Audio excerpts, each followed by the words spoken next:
This is a story of the Berlin airlift, the operation carried out by the Royal Air Force and the United States Air Force to supply 2.25 million people of Berlin with food, coal and other necessities of life. In June 1948, all road and rail communications between the Allied zones and the western sectors of Berlin were closed by the Russians. By the 28th of June, the only way into Berlin was by air, and the first RAF aircraft started this colossal undertaking. According to many predictions, an impossible one to maintain for any length of time, especially during winter. Aircraft began their ceaseless drone into blockaded Berlin, using all available airfields in the western zone. In the first 3 days, 500 landings were achieved, but with the aid of the United States Air Force, the number of flights rose by October to 600 per day. Sunderland flying boats of Coastal Command were ordered in to supplement the land-based planes. These took off from the Elbe at Hamburg and came down on one of Berlin's lakes. Food, still more food, and raw materials had to be poured across the aerial bridge into the blockaded city.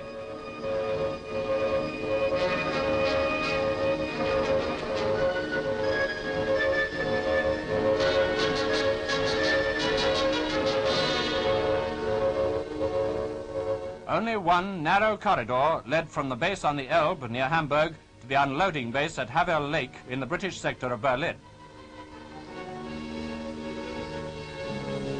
Within 4 days of the decision to use them, the first giant boats, each carrying 5 tons of vital material, were on air transport service. You are clear to take off, over.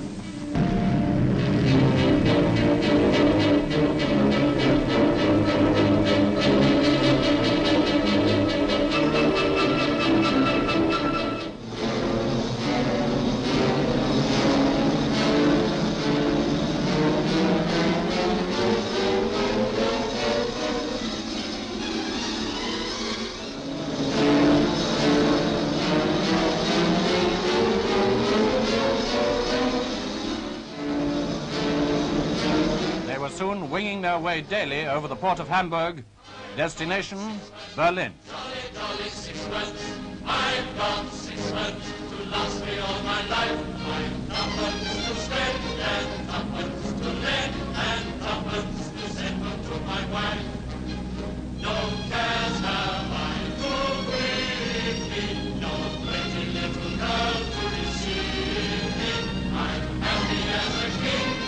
Past the Olympic Stadium, and presently over the only power station left working in the western sector.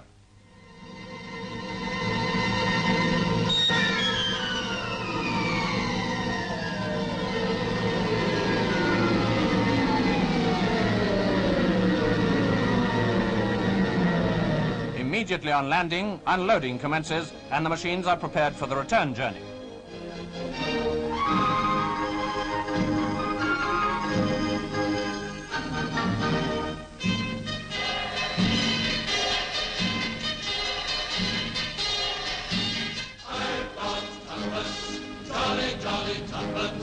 I've got tuppence to last me all my life.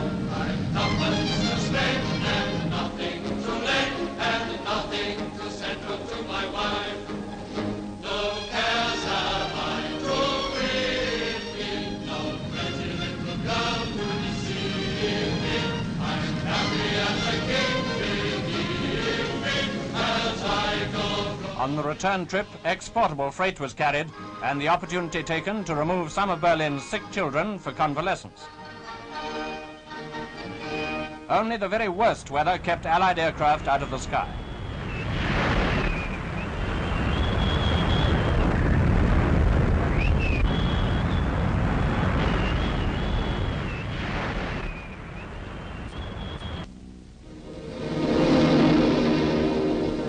Even through storms and mists, the hazardous chain of supply went on.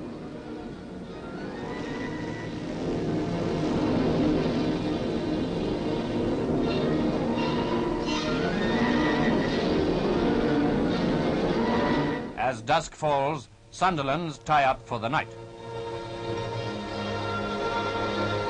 Although doing valuable service, the Sunderland's part was small compared to the land-based planes.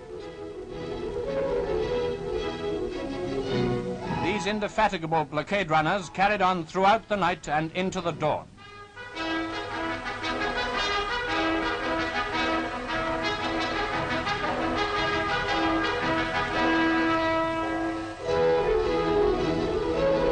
Night and day, week after week, it was a case of more planes, more food, more raw materials, shipped without pause from 8 different airfields in the Western Zone.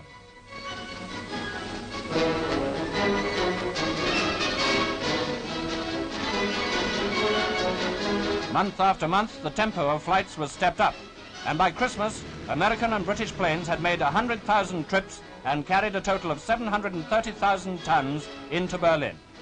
Even cars were transported. But coal, equally as vital to Berlin as bread, was the greatest load of all. Over 1 million tons have now been flown in. Hundreds of planes of all types and sizes, military and civil, were pressed into service. The RAF York load 9 tons. The Halifax over 6 tons. The Viking over 3 tons.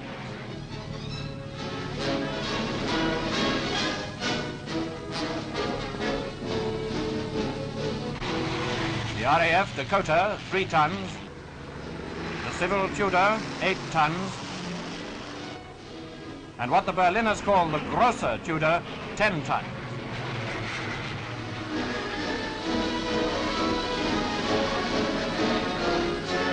As an additional boost to the airlift, the RAF introduced its Hastings, each carrying over 9 tons. At the 3 airports in Berlin, Gatow, Tempelhof and Tegel, aircraft were landing or taking off every 90 seconds. Many notabilities visited Berlin to see the workings of this magnificent achievement and to praise the great work of the British and American ground and air personnel. Chief of the Air Staff, Lord Tedder, and the Foreign Secretary, Mr. Bevin, whose diplomacy was much aided by the success of the airlift. He added his tribute when he visited Berlin on the eve of the lifting of the blockade in May 1949.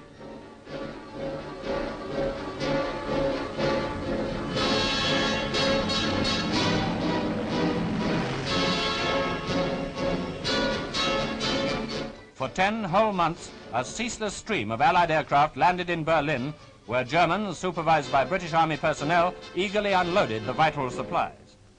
Air crews of the RAF and Commonwealth crews from Australia, New Zealand and South Africa, together with their British charter colleagues, all of them played their part with the United States Air Force in maintaining this non-stop operation. A combined operation which on one day landed in Berlin a record load of nearly 13,000 tons. That is equivalent to the normal tonnage moved daily by surface transport before the blockade. Newsprint for Berlin's democratic press comes in. Mail for the outside world goes out.